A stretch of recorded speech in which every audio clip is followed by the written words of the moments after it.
Good evening everyone. मैं प्रवीण नायडू आप सभी का स्वागत करता हूं ये बॉम्बे स्टॉक एक्सचेंज के इन्वेस्टर अवेयरनेस प्रोग्राम में। एंड आई होप कि ये सेशन आप लोगों के लिए इंफॉर्मेटिव रहे। मैं मनी बी का भी विशेष तौर पे धन्यवाद देना चाहूँगा कि इस टाइप का इनिशिएटिव्स उन लोग रेगुलरली लेते रहते हैं। एंड हमारी यही कोशिश होती है कि जो नए इन्वेस्टर्स आते हैं जिन्हें स्टॉक मार्केट के बारे में ज़्यादा समझ नहीं है, जो कोशिश करना चाहते हैं कि स्टॉक मार्केट किस तरीके से फंक्शन करता है ये समझने की कोशिश करते हैं, ऐसे लोगों को अवेयर करना, ऐसे लोगों को एडुकेट करना ताकि वो अपना रिस्क संभाल पाए और वो समझ पाए कि उनके हिसाब से उन्हें किस तरीके से स्टॉक मार्केट में इन्वेस्ट करना चाहिए। तो हम शुरुआत करेंगे आज के सेशन से, जो कि फंडामेंटल रिसर्च रिपोर्ट कैसे पढ़ा जाता है उसके ऊपर आधारित है। ये रिपोर्ट इसीलिए जरूरी है कि आप जब एक निवेशक के रूप में स्टॉक मार्केट में इन्वेस्टमेंट करते हैं तो इन्वेस्टमेंट के लिए किस कंपनी में निवेश आपको करना है, कितने समय के लिए आपको निवेश करना है, किस वजह से आपको निवेश करना है, ये समझना बहुत जरूरी है। तो जब तक कि आप कंपनी का कोई रिसर्च रिपोर्ट नहीं समझोगे, आपके लिए ये डिसीजन लेना बहुत मुश्किल होगा कि मैं सही कंपनी में इन्वेस्ट कर रहा हूँ या नहीं कर रहा हूँ। कई बार हमें क्या होता है कि काफी सारे एसएमएस या व्हाट्सएप पे फॉरवर्ड आ जाते हैं जो हमें पता नहीं रहता है कि ये कितना ऑथेंटिक सोर्स है, जेन्यून है या नहीं है। तो उसकी वजह से हम लोग ब्लाइंडली कोई भी एक स्टॉक में इन्वेस्ट कर देते हैं। और मैंने देखा है बहुत सारे निवेशक रिसर्च रिपोर्ट सिर्फ इसीलिए नहीं पढ़ते हैं क्योंकि उन्हें उस रिसर्च रिपोर्ट में क्या लिखा है यही समझ में नहीं आता है। तो फाइनेंस भी एक लैंग्वेज है। जैसे आप अगर हिंदी, इंग्लिश और मराठी अगर आप समझते हैं और मैं आपके सामने अगर तेलुगु न्यूज़पेपर ला दूं तो आप उसे पढ़ के भी कोई फायदा नहीं है क्योंकि आपको कुछ समझ में ही नहीं आएगा। उसी तरीके से फाइनेंस भी अपने आप में एक लैंग्वेज है और अगर आप उस लैंग्वेज को नहीं समझोगे तो नेचुरली आपको वो रिपोर्ट पढ़ने में भी इंटरेस्ट नहीं रहेगा, राइट? तो ये प्रोग्राम इसीलिए मैंने रखा है कि आप लोगों को रिसर्च रिपोर्ट में जो फ्रीक्वेंटली टर्मिनोलॉजीज यूज की जाती है, एक रिसर्च एनालिस्ट का जो एक कॉमन लैंग्वेज होता है, वो आप लोग समझ पाए। हमें रिसर्च कैसे करना है, किसी स्टॉक को कैसे एनालाइज करना है, वो इस सेशन में नहीं सीखना है। दैट इज, यानी आपको वो एक्सपेक्ट नहीं करना है इस सेशन से। आपको चीजों का मतलब समझना है कि अगर कोई टर्मिनोलॉजी है तो उसका मीनिंग क्या होता है। ठीक है, तो मैं शुरुआत करूंगा कि फंडामेंटल रिसर्च ये होता क्या है। तो किसी भी कंपनी को जब कोई रिसर्च एनालिस्ट रिसर्च करता है यानी स्टडी करता है तो वो कोशिश करता है कि उस कंपनी का जो स्टॉक मार्केट में आज के दिन जो रेट चालू है, क्या वो रेट, जिस दाम पे आप जो शेयर खरीद रहे हो, क्या आप कोई भी सामान जब दुकान में जाते हो खरीदने तो आप यही देखते हो कि भाई अगर कोई सामान की जो कीमत है, क्या वो सही कीमत है, तो ही आप वो सामान को खरीदोगे। और ये तो एक बड़ा इन्वेस्टमेंट है। तो अगर वो इन्वेस्टमेंट जो आप शेयर्स खरीद रहे हो, अगर आप उसका सही दाम अगर ना पता कर पाए तो फिर ये आपके लिए एक रिस्की निवेश हो सकता है। तो फंडामेंटल रिसर्च एनालिस्ट का उद्देश्य यही होता है कि जो मार्केट में एक कंपनी का जो रेट चल रहा है, क्या वो रेट वाजिब है या नहीं है, जिसको हम लोग फाइनेंशियल लैंग्वेज में बोलते हैं, क्या ये फेयर प्राइस है, क्या मैं उस कंपनी की जो कीमत होनी चाहिए, क्या मैं उस कंपनी की सही कीमत दे रहा हूं या नहीं दे रहा हूं। फाइनेंशियल लैंग्वेज में इसी चीज को इंट्रिंसिक वैल्यू भी बोला जाता है। आप यहाँ पे उसका ये देख सकते हो, इंट्रिंसिक वैल्यू। इंट्रिंसिक वैल्यू ये वो दाम है जो हमें स्टॉक मार्केट में नहीं दिखता है। स्टॉक मार्केट में क्या दिखता है, जो लोग खरीदना बेचना कर रहे हैं वो दाम आपको दिखेगा। बट फाइनेंशियल एनालिस्ट क्या ढूंढने की कोशिश करता है, इंट्रिंसिक वैल्यू, सही कीमत। अब मान के चलो कि उसने सब रिसर्च किया और स्टॉक मार्केट में एक कंपनी का भाव चल रहा है 150 रुपया और रिसर्च एनालिस्ट के हिसाब से उस कंपनी का भाव होना चाहिए था 200 रुपया।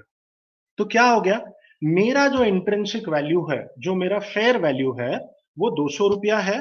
बट स्टॉक मार्केट में मुझे वही कंपनी कितने रुपए में मिल रही है, ₹150 में, तो मैं एक बाय रिपोर्ट जनरेट करूंगा, ये बोल के कि भाई इस कंपनी की कीमत ₹200 होनी चाहिए, बट किसी रीजन से काफी जनों ने। हाँ शैलेश। सर आपका पेज शेयर नहीं हुआ है। पेज शेयर नहीं हुआ।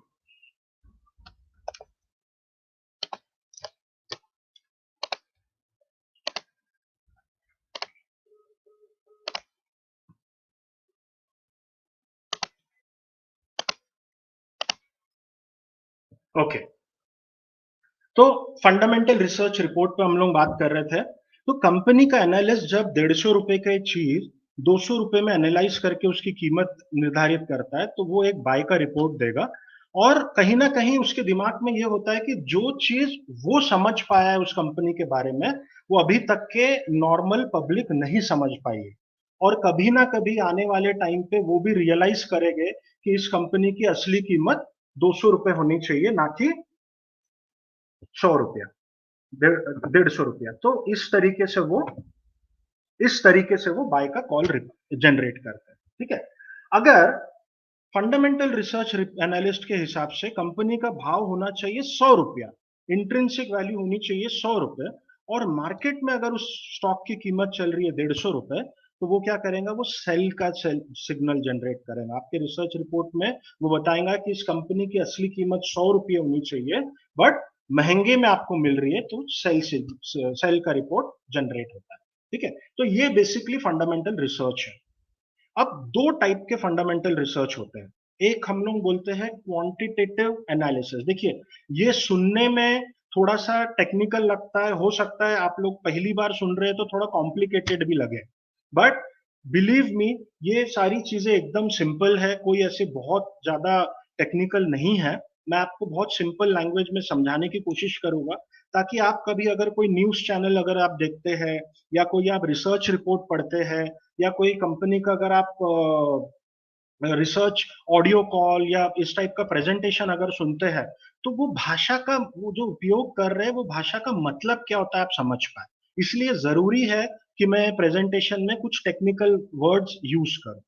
तो दो टाइप के फंडामेंटल रिसर्च होते हैं। एक होता है क्वांटिटेटिव एनालिसिस, और दूसरा जो हिस्सा है वो है क्वालिटेटिव एनालिसिस। ठीक है। ये दो टाइप के एनालिसिस एक रिसर्च एनालिस्ट करके रिपोर्ट प्रेजेंट करता है। अब क्वांटिटेटिव एनालिसिस और क्वालिटेटिव एनालिसिस का मतलब क्या होता है?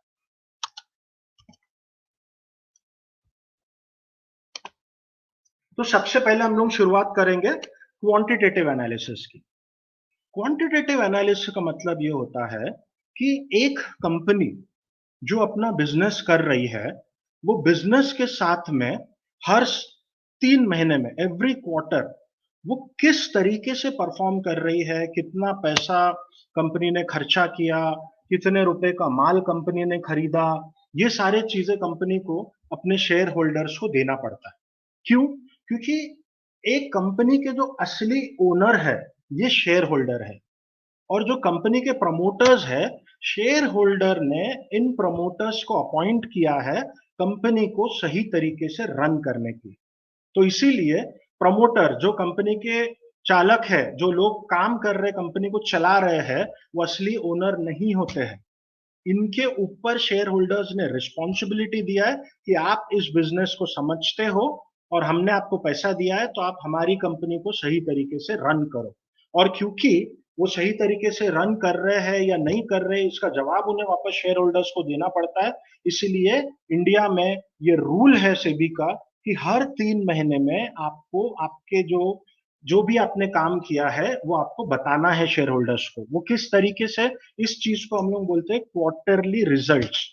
तो हर क्वार्टर में आपने अभी तक का इस क्वार्टर में क्या किया है, कितने का सामान खरीदा है, कितने का सामान बेचा है, कितना लोन है आपके बुक्स पे, सारी चीजें जो एक मैंडेटरी इंफॉर्मेशन होती है वो आपको देना पड़ता है। अब ये इंफॉर्मेशन कहाँ देते हैं? अपने वेबसाइट पे, यानी कंपनी के खुद के वेबसाइट पे, बॉम्बे स्टॉक एक्सचेंज के वेबसाइट पे, नेशनल स्टॉक एक्सचेंज के वेबसाइट पे, और काफी सारे अलग अलग कंपनियां हैं जो कि इस टाइप के रिजल्ट्स अपने वेबसाइट पे रखती है। तो एक रिसर्च एनालिस्ट क्या करता है, ऐसे कंपनी के वेबसाइट में जाके उनके जो रिजल्ट है उसको स्टडी करता है। तो वो स्टडी करके वो समझेगा कि भाई क्या ये इस साल का सेल्स बरोबर हुआ है, जो कॉस्ट है उनका रॉ मटेरियल का वो ट्रैक पे है, हर एक चीज स्टडी करेगा। तो ये क्या स्टडी कर रहा है, वो नंबर स्टडी कर रहा है, राइट। वो चाहे बैलेंस शीट के हो, वो चाहे प्रॉफिट एंड लॉस स्टेटमेंट के हो, या वो कैश फ्लो स्टेटमेंट के हो। तो ये जो नंबर्स जो स्टडी हम लोग करते हैं, इसको हम लोग बोलते हैं क्वांटिटेटिव एनालिसिस। ठीक है, ये हो गया पहला हिस्सा। दूसरा जो हिस्सा है फंडामेंटल रिसर्च का, वो है क्वालिटेटिव। यानी क्या, भाई कंपनी में नंबर्स तो अच्छे हैं, ठीक ठाक है, बट अगर उसका मैनेजमेंट अच्छा नहीं हुआ, या उस कंपनी का जो बिजनेस है वो मॉडल अगर अच्छा नहीं हुआ, तो हमारे नंबर्स हमेशा रिस्की हो सकते हैं कि भाई आज तो अच्छे बट कल वो कभी भी बदल सकते हैं। तो क्वालिटी वाइज उसका बिजनेस कैसा है, प्रमोटर की नीयत कैसी है, पास्ट उसका परफॉर्मेंस कैसा रहा है, ये सब एक एनालिस्ट को साथ में चेक करना पड़ता है। और ये जब चेक करता है, इस टाइप का जो एनालिसिस है, उसे बोला जाता है क्वालिटेटिव एनालिसिस। ठीक है। अब ये कैसे करें आप क्वालिटेटिव एनालिसिस, तो ये होता है डिस्कशन विद मैनेजमेंट। एनालिस्ट जाके मैनेजमेंट से मिलते हैं, उनसे फोन पे बात करते हैं, पर्सनली मिलते हैं, उनसे कुछ सवाल पूछते हैं, उनसे चैलेंजिंग एनवायरनमेंट में उनका थॉट प्रोसेस कैसा है, आगे उनका विजन कैसा है, ये सब समझते हैं। मैनेजमेंट जब वो रिजल्ट देते हैं, तो उनका एजीएम होता है।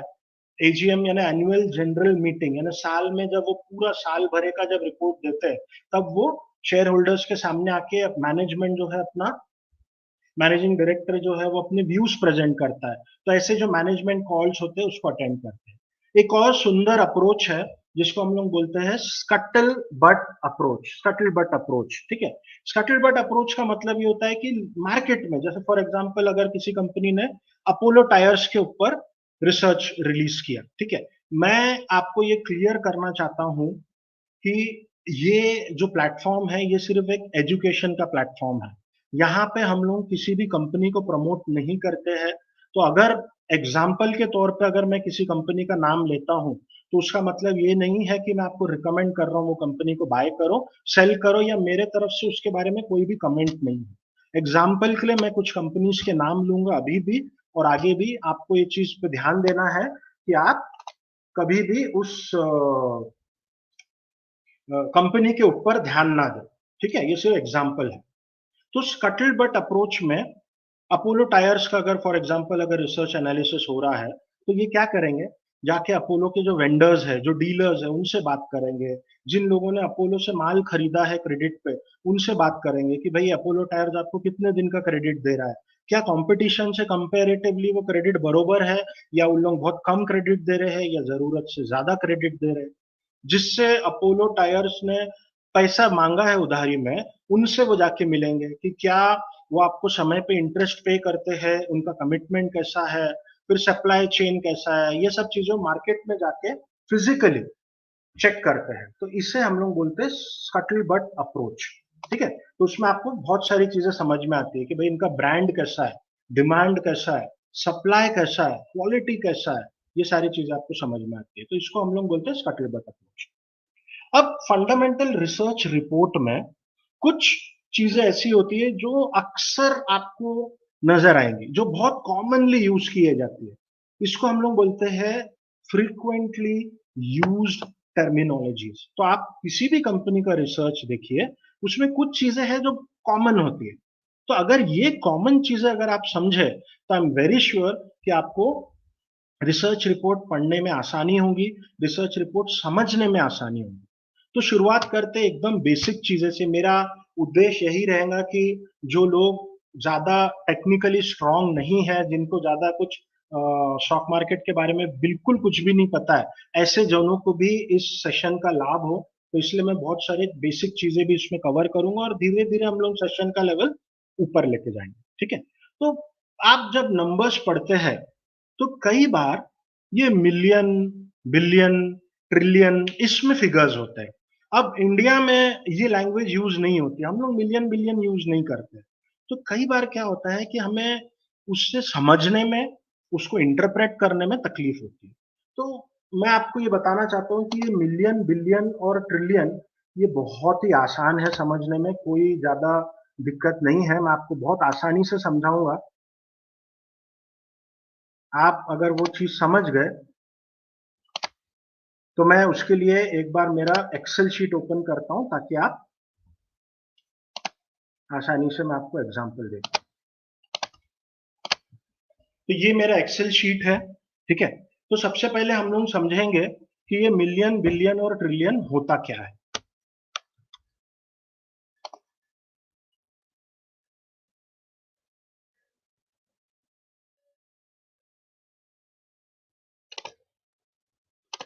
ठीक है,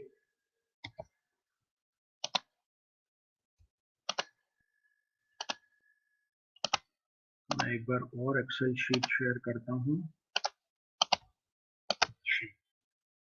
ओके, तो सबसे पहले हम लोग लिखते हैं वैल्यू। उसे ग्लोबल लैंग्वेज में क्या बुलाते हैं वो हम लोग समझ लेंगे, और इंडियन लैंग्वेज में, भारतीय भाषा में उसे, उसका वैल्यू कितना है वो समझ लेंगे। तो सबसे पहले एकदम सिंपल चालू करते हैं 1000 से, ठीक है। तो एक के आगे मैंने क्या किया, 3 जीरो लगा दिया।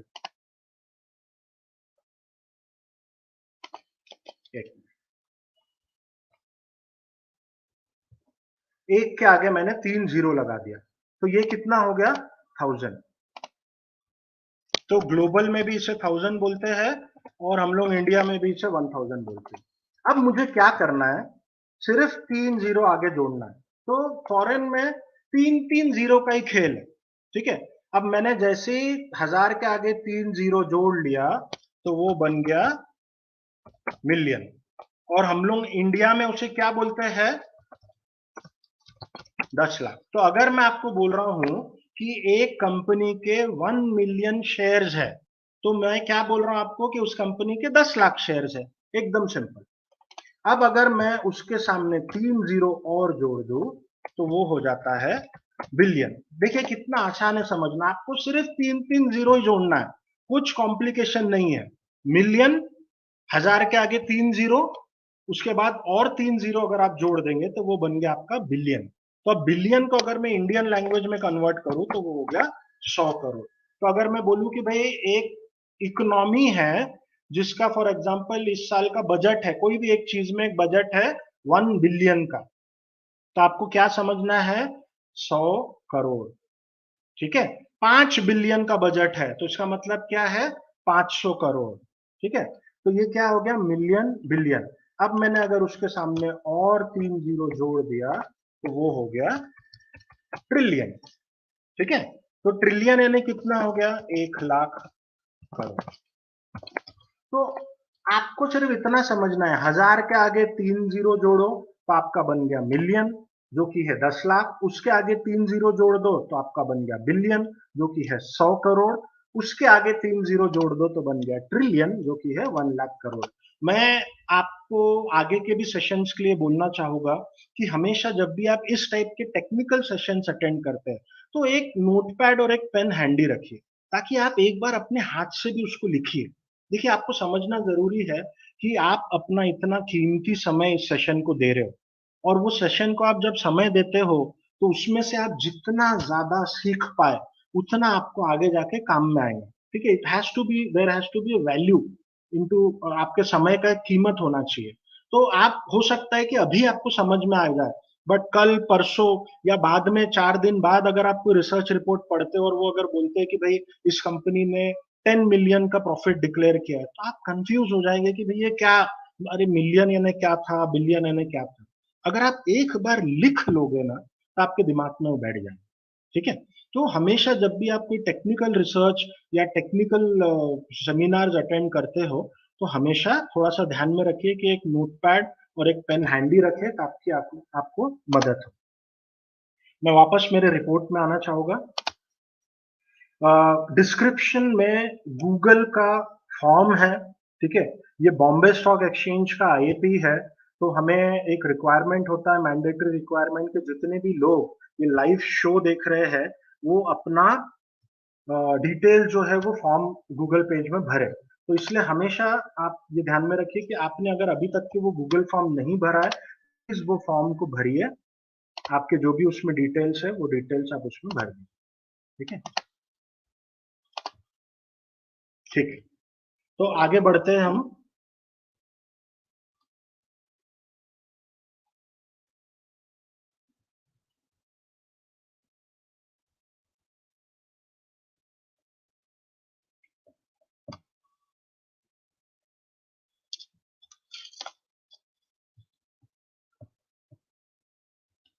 अब आगे हम लोग बढ़ते हैं। ये एक फॉर्मूला मैं आप लोगों को दिखा रहा हूं।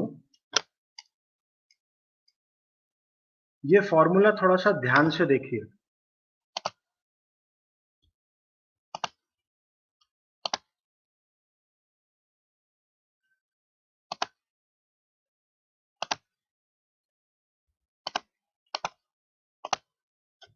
तो ये फॉर्मूला में लिखा है assets is equal to equity plus liability.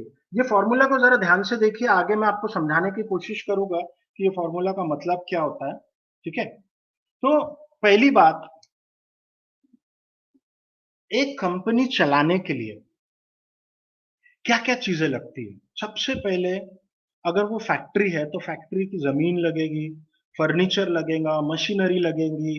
हर एक चीज जो पैसा कमाने के लिए, बिजनेस रन होने के लिए जो जो चीजें लगती है, उसे हम लोग बोलते हैं उस कंपनी के एसेट्स। तो एसेट्स क्या है? जो आने वाले समय में उस बिजनेस को पैसा कमा के देगी। ठीक है, हम लोग बोलते हैं ना कि ये बच्चे जो है हमारे एसेट है। क्यों बोलते हैं हम लोग? क्योंकि बच्चे जो है वो हमारा ध्यान रखेंगे आगे चल के। राइट, तो उसी तरीके से कंपनी अगर पैसा लगा के मशीनरी खरीद रही है, जमीन खरीद रही है, इक्विपमेंट खरीद रही है, तो ये मदद करेगी उस बिजनेस को रन करने के लिए। तो ये सारे चीजों को हम लोग बोलते हैं एसेट्स। अब ये एसेट खरीदने के लिए हमें पैसा लगता है, और ये पैसा जो आता है, ये दो जरिए से आता है। पहला जरिया कि भाई मेरे पास जितना मेरा खुद का पैसा है, ये पैसा मैं निवेश करूं, यानी मैं वो पैसा इन्वेस्ट करूं अपने बिजनेस में। और दूसरा, मैं अपने पार्टनर्स से पैसा लूं या आम पब्लिक से पैसा लूं, उन्हें पार्टनर बना के। शेयर होल्डर यानी क्या होता है? हिस्सेदार। हिस्सेदार यानी क्या? ये लोग वो लोग हैं जो आपके बिजनेस में पार्टनर है। Right, they are partners in your business. तो उनका भी पैसा लगा हुआ है। तो मेरा पैसा as a promoter of the business, public का पैसा, ये सारा पैसा जो मेरे प्रॉफिट शेयरिंग टर्म्स में आया है, इसे हम लोग बोलते हैं इक्विटी। क्या बोलते हैं? इक्विटी। कि भाई हमें अगर प्रॉफिट होगा तो वही हमारा इनकम होगा, प्रॉफिट नहीं होगा तो इक्विटी में कोई हमारा इनकम नहीं होने वाला। ठीक है, तो ये हो गया मेरा इक्विटी। ये पहला जरिया है एसेट खरीदने के लिए। दूसरा जरिया है कि भाई मैं बैंक से लोन ले लूं या आम पब्लिक से पैसा लूं, बट वो ओनरशिप के रूप में नहीं, इक्विटी के रूप में नहीं, लोन के रूप में पैसा लूं। ठीक है, तो उसे हम लोग बोलते हैं डेट। DEBT, date. ठीक है, या हम लोग उसे बोलते हैं कि अगर मैंने पब्लिक से पैसा लिया तो उसके सामने मैं उन्हें बॉन्ड देता हूं, यानी एक एग्रीमेंट देता हूं कि भाई मैं आपको इतने साल के लिए इतना रुपया फिक्स्ड इंटरेस्ट पे करूंगा, और इतने साल बाद मैं आपका पूरा जो प्रिंसिपल अमाउंट है, पूरा जो मुद्दल है, वो वापस कर दूं। तो ये क्या हो गया? ये मेरे लिए लाइबिलिटी है, कंपनी के लिए लाइबिलिटी है। क्यों लाइबिलिटी है? क्योंकि कहीं ना कहीं मुझे मालूम है कि मेरा प्रॉफिट हो या लॉस हो, मुझे ब्याज तो भरना है। मेरा लॉस हो या कुछ भी हो, मुझे वो मुद्दल, अगर 3 साल का बॉन्ड है तो 3 साल बाद वापस करना है। बट इक्विटी को वो कंपल्शन है क्या? नहीं है।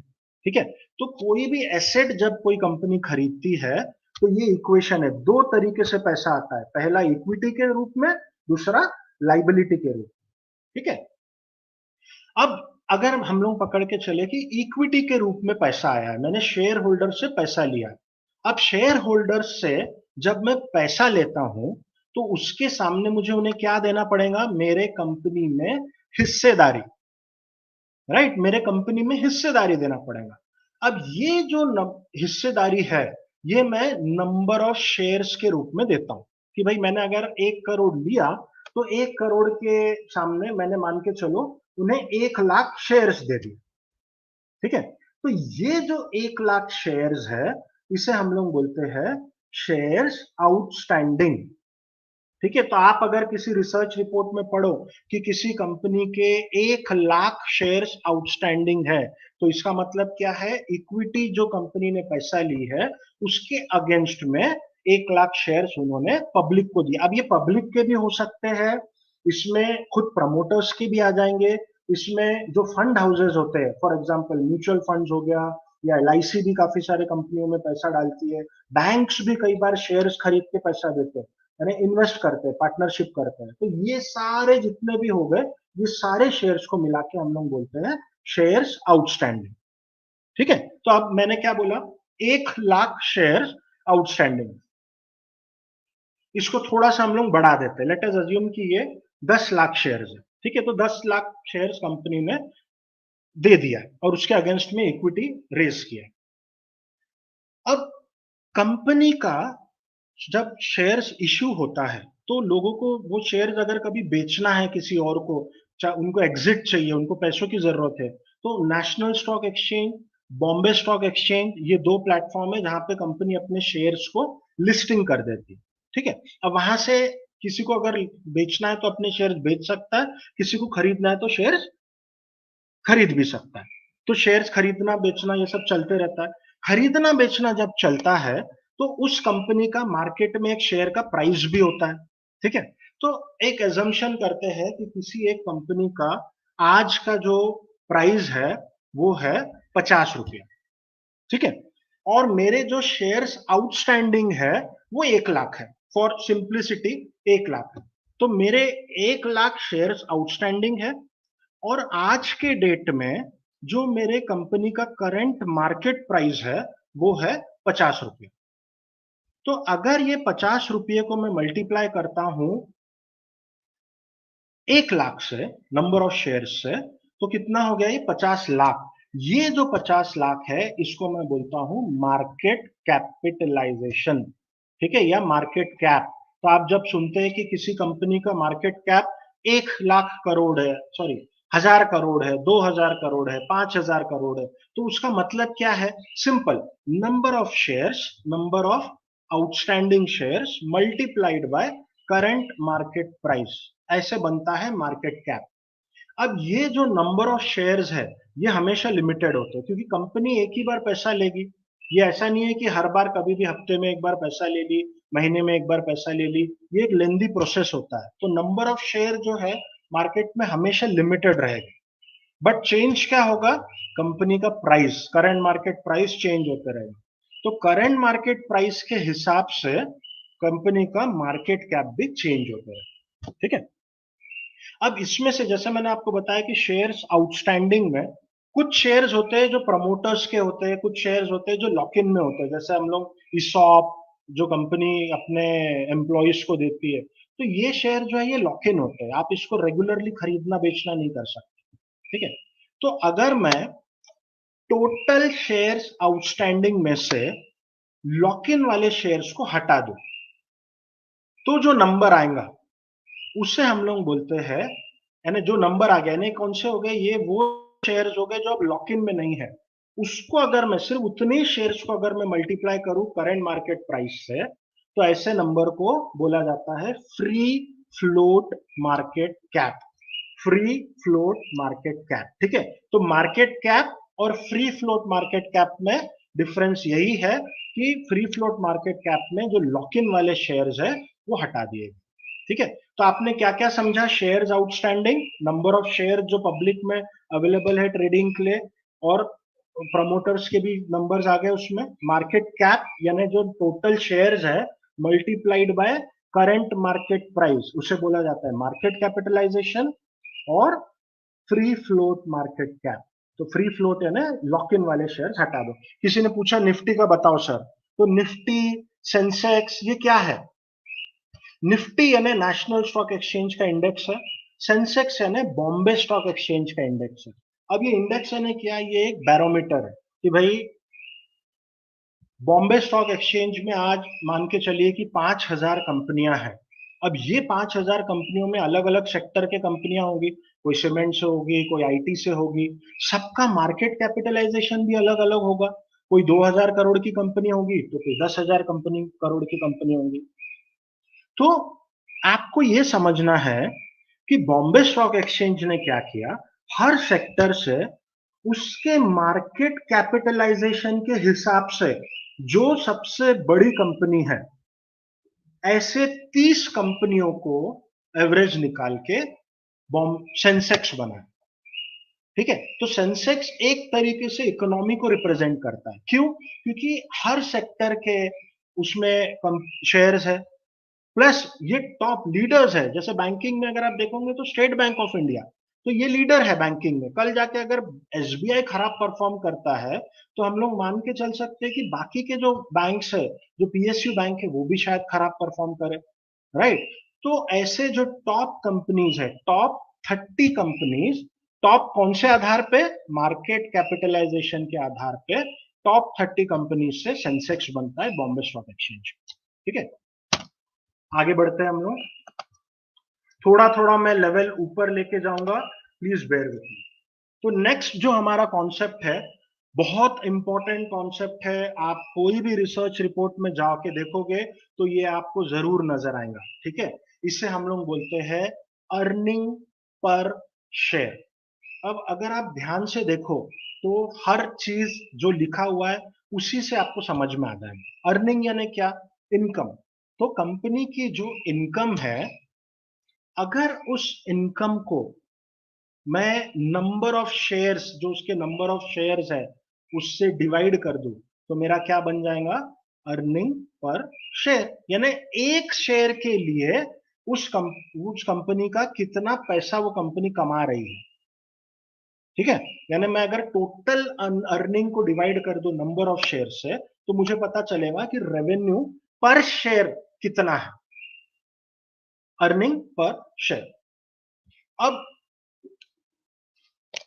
अर्निंग पर शेयर जितना ज्यादा है उतना अच्छा है। क्यों? क्योंकि आपको यह पता है कि कंपनी अच्छा प्रॉफिट बना रही है।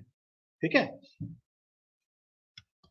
तो अर्निंग पर शेयर समझिए, बहुत इंपॉर्टेंट पैरामीटर है। बहुत सारे रेशियोज को कैलकुलेट करने के लिए ईपीएस का यूज होता है। ठीक है, ये सब रेशियोज जो है, फाइनेंशियल रेशियोज या फंडामेंटल एनालिसिस किस तरीके से किया जाता है, इसके ऊपर मनी बी इंस्टीट्यूट ने बहुत सारे वीडियोस बनाए हैं। बहुत सुंदर तरीके से उन लोगों ने एक्सप्लेन किया है, तो आप उनके लिंक में जा सकते हैं और आप ये सब वीडियोस देख सकते हैं। आज इस सेशन का उद्देश्य ये नहीं है कि ये रेशियो कैलकुलेट कैसे करना है, इसलिए मैं आपको ये फॉर्मूला आज बताने वाला नहीं हूँ। आपको ये समझना है कि उसका मतलब क्या है। आप जब कोई रिपोर्ट पढ़ोगे तो उसका मतलब क्या है। ठीक है, तो अर्निंग पर शेयर।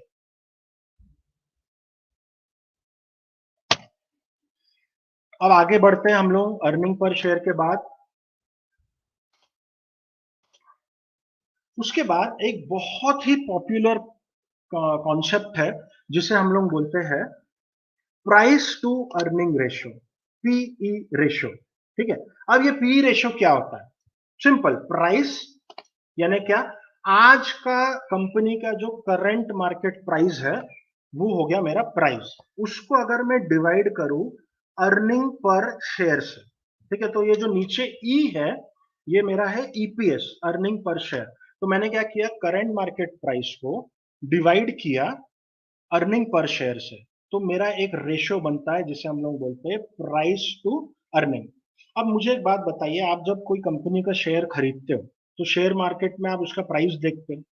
ये जो प्राइस है, ये आप जब सपोज उसका प्राइस चल रहा है 200 रुपया, तो ये 200 रुपया क्या है?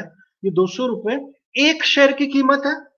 सही है, और ये जो नीचे जो डिनोमिनेटर है ई, ये अर्निंग पर शेयर यानी क्या? हमने क्या किया है, एक शेयर के पीछे वो कंपनी कितना पैसा कमा रही है। ठीक है, तो मैंने क्या किया है, ये पी रेशो से मुझे क्या समझ में आता है कि एक शेयर के पीछे जो कंपनी अर्न कर रही है, वो अर्निंग अगर मुझे चाहिए तो मुझे कितना पैसा देना पड़ेगा। तो फॉर एग्जाम्पल, अगर मेरा अर्निंग पर शेयर आ रहा है 10 का, ठीक है, मैंने पूरे रेवेन्यू को डिवाइड कर दिया नंबर ऑफ शेयर से और उसका वैल्यू आ रहा है 10, तो अर्निंग पर शेयर हो गया 10। और स्टॉक का प्राइस चल रहा है 200 रुपए, तो इसका मतलब क्या है, 10 रुपया कमाने के लिए मैं 200 रुपया पे कर रहा हूं, तो मैं कितने टाइम्स एक्स्ट्रा पे कर रहा हूं? 20 टाइम्स एक्स्ट्रा पे कर रहा हूं। राइट। तो मेरा price to earning PE ratio कितना हो गया, 20 का हो गया। तो मैं 10 रुपया कमाने के लिए 200 रुपए, 20 टाइम्स एक्स्ट्रा पे कर रहा हूं। तो क्यों पे करेगा कोई भी आदमी? स्टॉक मार्केट ये फॉरवर्ड अर्निंग्स पे चलता है, यानी क्या, आने वाले समय में कंपनी का ग्रोथ होगा, उसके प्रॉफिट्स बढ़ेंगे, प्रॉफिट्स अगर बढ़ेंगे तो उसके अर्निंग भी बढ़ेंगे। तो ये एंटिसिपेशन में स्टॉक मार्केट चलता है। तो पी रेशियो हमेशा एक दूसरे कंपनी के साथ कंपैरिजन में देखा जाता है कि भाई, अगर मैं किसी सीमेंट सेक्टर की कंपनी को स्टडी कर रहा हूं और उसका मैंने 20 का पी निकाला, तो अब मुझे ये तय करना है कि ये 20 का पी कम है या ज्यादा है। कैसे मैं डिफाइन करूं? अगर मैं उसे इंडिविजुअल बेसिस में देखूं, यानी स्टैंड अलोन 20 का पी बोलूं, तो मुझे समझ में नहीं आएगा कि अच्छा है या खराब है। मुझे उसे किसी और कंपनी से जो कि सेम सेक्टर में है, जिसका मार्केट कैप भी सिमिलर है, उससे कंपेयर करना पड़ेगा। तो अगर वो 40 पे चल रहा है, तो मेरा जो कंपनी का प्राइस टू अर्निंग है वो कम है, सस्ता है। तो मैं वो वो कंपनी का शेयर अगर मुझे खरीदना है तो अर्निंग का 40 गुना देना है, बट इस कंपनी का शेयर खरीदना है तो सिर्फ 20 गुना ज्यादा देना है। तो इस टाइप से ये कंपेरेटिव रेशियो है, ठीक है। या फिर इसे इंडेक्स से भी कंपेयर करते हैं। इंडेक्स है ना, उस सेक्टर के इंडेक्स है। तो सीमेंट सेक्टर का अगर कॉमन सेक्टोरियल अगर प्राइस टू अर्निंग अगर 30 का है, तो इसका मतलब है कि भाई एवरेज 30 का रेशियो पे चलती है कंपनियां। ये कंपनी आपको 20 पे मिल रही है तो आप खरीद सकते हो। आगे जाके जब इसका अर्निंग बढ़ेगा तो स्टॉक का प्राइस भी बढ़ सकता है, ठीक है। अब दो टाइप के पी रेशियो होते हैं, एक होता है फॉरवर्ड पी और एक होता है ट्रेल पी, ठीक है। फिर से बताना चाहूंगा, फॉरवर्ड पी, ट्रेल पी कैसे कैलकुलेट होता है, ये इस सेशन का स्कोप में नहीं है। आपको सिर्फ इतना समझना है कि ये जो अर्निंग्स है, प्राइस टू अर्निंग में जो अर्निंग है, अगर ये पिछले साल की अर्निंग्स है तो ये हो गया मेरा ट्रेल का अर्निंग। और अगर कोई एनालिस्ट कुछ कैलकुलेशंस के बेसिस पे आगे उसके रेवेन्यू कैसे होने वाले हैं, उसका अगर वो एस्टिमेशन निकालता है, तो उसे हम लोग बोलते हैं फॉरवर्ड पी। यानी क्या, भाई ये फैक्ट्री चालू होने वाली है, या उसका रॉ मटेरियल का कॉस्ट कम होने वाला है, या उसका इंपोर्ट ड्यूटी कम होने वाला है, या एक्सपोर्ट बढ़ने वाला है, तो आगे जाके ये सब चीजों के वजह से उसके रेवेन्यू पे क्या इंपैक्ट पड़ेगा, बढ़ेगा, घटेगा, उसका एक एस्टिमेट मैं निकालूंगा। और वो एस्टिमेशन के बेसिस पे आगे जाके उसका पी रेशियो क्या रहेगा, फॉरवर्ड पीई, इसे हम लोग बोलते हैं, ठीक है, फॉरवर्ड पी। तो पिछला रेवेन्यू है ट्रेल पी, ट्रेलिंग पी, और आने वाले एस्टिमेटेड रेवेन्यू को फॉरवर्ड पी। आगे बढ़ते हैं हम लोग प्रेजेंटेशन में।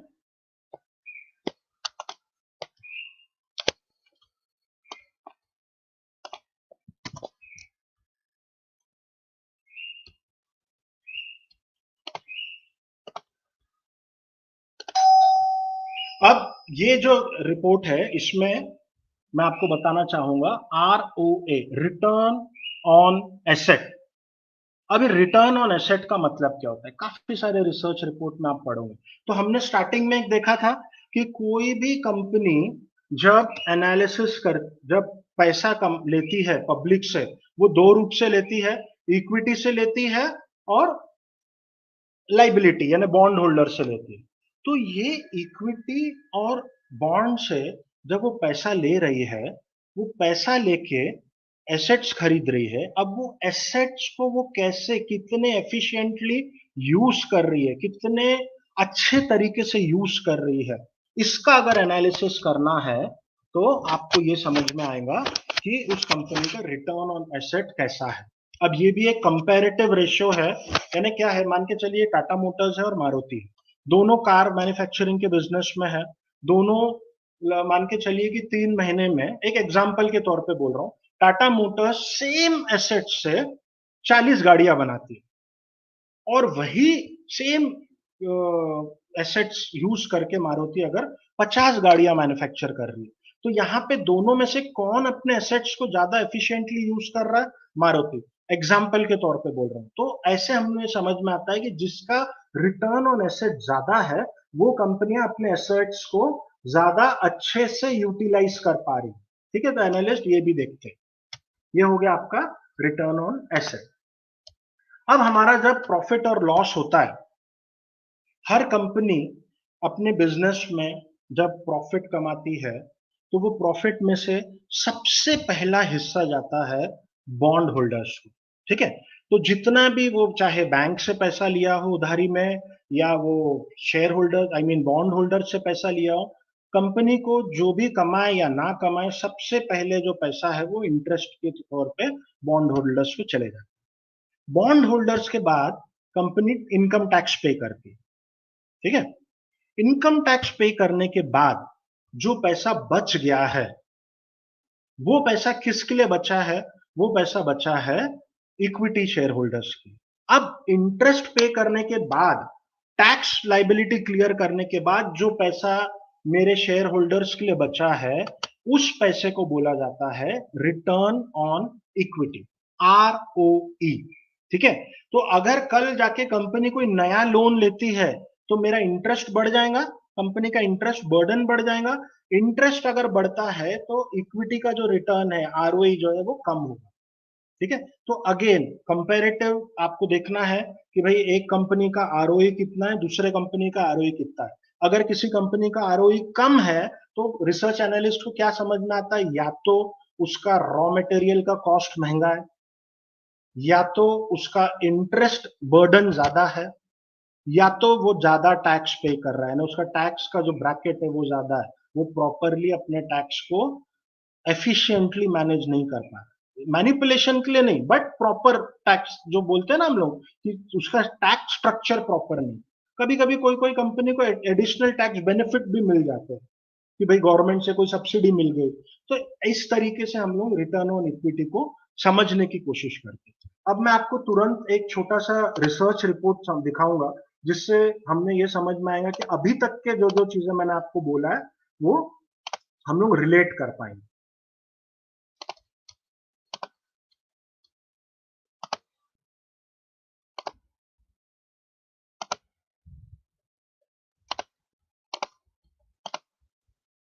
ये हमारा रिसर्च रिपोर्ट है। आप लोग एकदम अच्छे से समझ लीजिए प्लीज, ये रिकमेंडेशन नहीं है।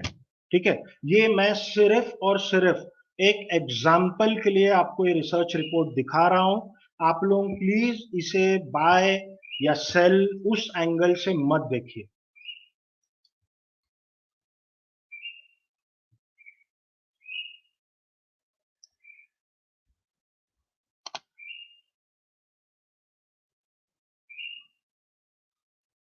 तो ये रिसर्च रिपोर्ट में जब मैं जाता हूं तो आगे आप जैसे जैसे जाएंगे तो आप कुछ चीजें देखेंगे। सबसे पहले यहां देखिए रेटिंग। रेटिंग क्या है? बाय। ठीक है, उसके बाद करंट मार्केट प्राइस 265 रुपया। आने वाले टाइम का यानी मार्केट 12 महीने का इसका टारगेट है 354 रुपया। तो इसका मतलब क्या है? जो इसका इंट्रिंसिक वैल्यू है वो होना चाहिए 354 रुपया, बट आज आपको ये स्टॉक मिल रहा है 265 रुपए में। इस तरीके से इंट्रिंसिक वैल्यू निकालने की कोशिश करते हैं फंड मैनेजर्स। ठीक है, अब यहां देखिए फेस वैल्यू, यानी क्या? एक कंपनी जब डिविडेंड देती है तो वो जो डिविडेंड होता है, फॉर एग्जांपल अगर मैं बोलता हूं कि मैं आपको 10% का डिविडेंड देने वाला हूं, तो ये जो 10% का डिविडेंड होता है ये करंट मार्केट प्राइस से नहीं होता है। That is a 10% of face value of the stock. तो मैं अगर 10% बोल रहा हूं तो इसका मतलब एक शेयर के पीछे मुझे कितना डिविडेंड मिलेगा? 10 पैसा। अगर मैं बोलता हूं आपको 100% डिविडेंड डिक्लेयर हो गया, कंपनी ने बोला, आपने कोई न्यूज में देखा कि वी गार्ड ने 100% डिविडेंड डिक्लेयर किया है, इसका मतलब क्या है कि भाई अगर कंपनी का प्राइस 300 रुपया तो 300 रुपये डिविडेंड मिलेगा आपको? नहीं, उसका फेस वैल्यू 1 रुपए का है तो आपको डिविडेंड कितना मिलेगा? 1 रुपये। ठीक है, अब यहां देखिए टोटल मार्केट कैप इन बिलियन, ये क्या लिखा है? BN। तो इसका टोटल मार्केट कैपिटलाइजेशन यानी क्या? Number of shares multiplied by current market price, ये कितना है? 114 बिलियन। ठीक है। फ्री फ्लोट मार्केट कैप, मैंने क्या बताया था, मार्केट कैप में से अगर आप लॉक इन वाले शेयर्स हटा दो तो वो हो गया फ्री फ्लोट, यानी ये लिक्विडिटी आपको बताता है। किसी ने कमेंट में लिखा था, वो करेक्ट लिखा है, लिक्विड कितना शेयर का लिक्विडिटी है, तो वो कितना है 43 बिलियन। आप देखिए 114 में से सिर्फ 43 बिलियन शेयर आम पब्लिक के लिए अवेलेबल है। ठीक है। 52 वीक हाई, एक साल में कितने हफ्ते होते हैं, 52 हफ्ते। तो पिछले 52 हफ्तों में कंपनी कितना हाई गया और कितना लो गया, 2 साल में कितना हाई गया लो गया, ये आपको दिखेगा। एवरेज ट्रेडेड वॉल्यूम, यानी एक दिन में उसका कितने शेयर्स खरीदना बेचना कर सकते हैं, वो बॉम्बे स्टॉक एक्सचेंज का कोड। अगर आपको ये कंपनी सर्च करना है, आप बीएससी के वेबसाइट पे जा सकते हो, ये कोड अगर आप डालोगे या कोई भी आपके टर्मिनल पे भी अगर आप ये कोड डालोगे तो आपको उसका नाम दिख जाए। ठीक है, तो ये बीएससी का कोड। शेयर होल्डिंग पैटर्न यानी क्या, कि भाई मैंने आपको जो बताया मार्केट कैपिटलाइजेशन में वो जो 114 बिलियन है, वो 114 बिलियन में किसने कितने शेयर्स होल्ड किया, तो प्रमोटर जो कंपनी चला रहे हैं, ओनर नहीं, ओनर कौन है, शेयर होल्डर्स। प्रमोटर कौन है, जो कंपनी रन कर रहे हैं। ठीक है, तो एक तरीके से अगर मेरा 57, यहाँ देखिए 57% उनका होल्डिंग है, तो मोर देन 50% उनके पास ही होल्डिंग है, तो वो एक तरीके से ओनर समान भी काम कर सकते हैं क्योंकि उनके वोटिंग राइट्स ज्यादा है। एफपीआई, इसी को हम लोग पहले एफआईआई भी बोलते थे, यानी क्या, पहले इनको हम लोग फॉरेन इंस्टीट्यूशनल इन्वेस्टर्स ऐसे बुलाया करते थे, अब उन्हें हम लोग फॉरेन पोर्टफोलियो इन्वेस्टर्स बोलते हैं। ठीक है, तो ये क्या है, एफपीआई जो फिरंगी है, जो इंडिया में पैसा डालते हैं और उनका शेयर होल्डिंग कितना परसेंटेज है, 14%।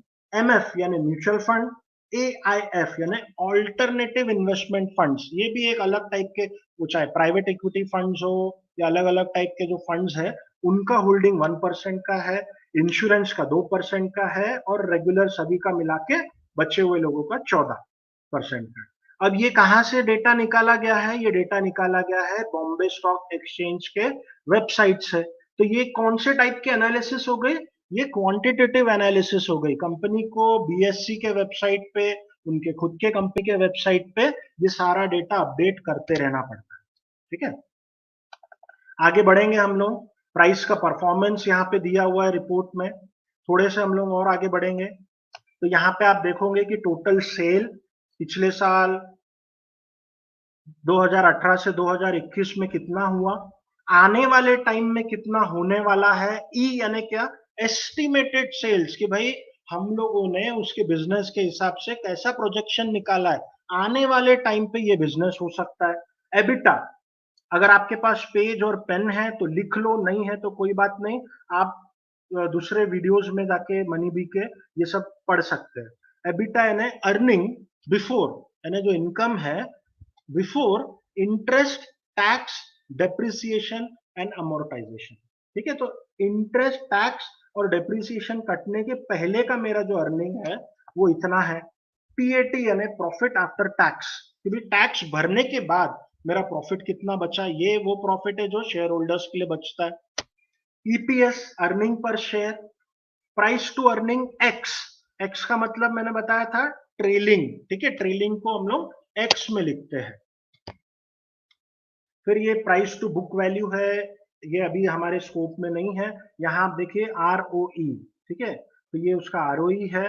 तो एक मैंने बताया था कि ये आप दूसरे कंपनी से भी एनालाइज कर सकते हो, या तो कंपनी खुद अपना जो पिछला आरओई है उसके हिसाब से भी आप कंपेयर कर सकते हो। तो यहाँ आरओई दिया है, आरओसी यानी return on capital employed. Capital यानी क्या, दो टाइप के कैपिटल होते हैं, बॉन्ड यानी लाइबिलिटी वाला इंटरेस्ट, और एक यानी डेट और इक्विटी, दोनों का मिला के जो इन्वेस्टमेंट है उसके अगेंस्ट में मेरा कितना रिटर्न बन रहा है। ये सब चीजें आप जब देखोगे तो आपको बेसिक अंडरस्टैंडिंग आ जाएंगी। तो ये कोई भी आप रिसर्च रिपोर्ट अगर देखते हो तो इसमें ये सारी चीजें आपको नजर आती है। ये ऐसा नहीं है कि सिर्फ हमारी रिपोर्ट में है, ये फाइनेंशियल रेशियोज है, तो इसमें earning per share, book value पर शेयर, डिविडेंड पे आउट कितना हो रहा है, डीपीएस यानी डिविडेंड पर शेयर। ठीक है, एक शेयर के पीछे कितना डिविडेंड दे रही है कंपनी, कितने परसेंट वो पे आउट है, यानी अगर मैंने 100 रुपया कमाया, उसमें से अगर मैं 30 रुपया डिविडेंड के रूप में शेयर होल्डर्स को दे रहा हूं और 70 रुपया अगर मैं रोक के रख रहा हूं, तो ये जो 30 रुपया है ये मेरा 30% डिविडेंड पे आउट हो गया, राइट। तो ये केस में कितना हो गया, 22% डिविडेंड। फिर एबिटा में ग्रोथ कितना है, टैक्स डेप्रिसिएशन काटने के बाद कितना ग्रोथ हो रहा है, अगर मैं उसमें से इंटरेस्ट निकाल दूं तो कितना ग्रोथ हो रहा है, प्रॉफिट आफ्टर टैक्स में कितना ग्रोथ हो रहा है, कंपनी का प्राइस टू अर्निंग कितना है, ठीक है। तो ये सारी चीजें आपको रिसर्च रिपोर्ट में देखने मिल जाएंगी। तो आपको ये समझना है कि जो मैंने आज आपको बताया ये हो सकता है कि थोड़ा सा टेक्निकल है, और पहली बार जो ये सारे लोग जो ये चीज सुनने की कोशिश कर रहे हैं उन्हें थोड़ा सा कॉम्प्लिकेटेड भी लग सकता है। आपको ये समझना है कि रिसर्च रिपोर्ट पढ़ते रहिए, किसी भी शेयर में निवेश करने के पहले उसका बैकग्राउंड समझने की कोशिश करिए। अगर कोई आपको बोलता है कि कोई एक शेयर खरीद लो, आप उससे पहले ये समझने की कोशिश करिए कि क्यों खरीद लो। मार्केट में बोगस न्यूज बहुत चलती है, जहां पे आप एक रिस्क ले सकते हो ऐसे कंपनी के शेयर में निवेश करके जो कंपनी का बिजनेस स्टेबल नहीं है। तो इसलिए सोर्स अच्छे से समझिए इन्वेस्ट करने के पहले। ये सब एसएमएस एसएमएस जो आते हैं अननोन सोर्सेस से, उसके भरोसे में इन्वेस्टमेंट मत करें। तो हम उम्मीद करते हैं कि आप मार्केट में इन्वेस्ट जब करते हो तो बाजार को समझो, एनालिसिस करो, खुद एनालिसिस करने की कोशिश मत करो। इस टाइप के जो रिसर्च रिपोर्ट्स है वो रिसर्च रिपोर्ट को पढ़ के आप एक साउंड और इन्फॉर्म्ड इन्वेस्टमेंट करिए, ठीक है। किसी ने मुझे पूछा है, रोहित जी ने, कि फंडामेंटल एनालिसिस के लिए profit and loss statement and balance sheet कहाँ पे मिलता है। ठीक है, आपको profit and loss balance sheet ये एक तो कंपनी के वेबसाइट पे मिलता है। आप उस कंपनी के वेबसाइट पे जाइए, कंपलसरी है हर कंपनी को जो पब्लिक से जिसने पैसा लिया है उनसे उनको अपने वेबसाइट के ऊपर डालने का उनका रिपोर्ट। तो आप balance sheet, profit and loss statement सारी चीजें उनके वेबसाइट पे देख सकते हो। उसके अलावा आप नेशनल स्टॉक एक्सचेंज और बॉम्बे स्टॉक एक्सचेंज के भी वेबसाइट पे जाके आप देख सकते हो, ठीक है। और भी ऐसे गूगल पे बहुत सारी कंपनियां हैं जो यूजुअली इस टाइप के रिपोर्ट्स को पुल करती है, बट सबसे जेन्युइन सोर्स एक तो बॉम्बे स्टॉक एक्सचेंज और नेशनल स्टॉक एक्सचेंज का वेबसाइट, या दूसरा खुद कंपनी का वेबसाइट, वहां पे ये रिपोर्ट्स आपको मिल जाएंगे। कुछ और कोई सवाल पूछना चाहेगा?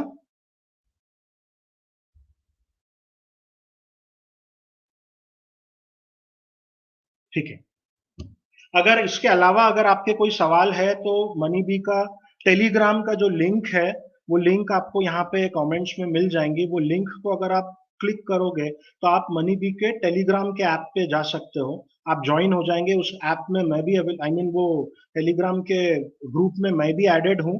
तो अगर आपको कोई सवाल है तो हम लोग वहां पे भी डिस्कस कर सकते हैं, वो चाहे इस टॉपिक से हो या शेयर मार्केट से रिलेटेड और भी कुछ सवाल है तो हम लोग वहां पे भी देख सकते हैं। मनी बी के काफी सारे यूट्यूब पे वीडियोस अवेलेबल है, तो आप फंडामेंटल एनालिसिस पे, टेक्निकल एनालिसिस पे, रेशियो एनालिसिस पे जाके और वहां पे पढ़ सकते हैं, ठीक है। फ्री फ्लोट मार्केट कैप यानी रुपेश जी, कंपनी के जो शेयर्स होते हैं उसमें कुछ शेयर्स होते हैं जो लॉक इन में होते हैं। अगर वो लॉक इन वाला जो शेयर्स है अगर आप हटा दो, जो पब्लिक के लिए फ्रीली अवेलेबल है ट्रेडिंग के लिए, अगर सिर्फ उसको काउंट करो तो उसे हम लोग बोलते हैं फ्री फ्लोट मार्केट, ठीक है, मार्केट कैप, ठीक है।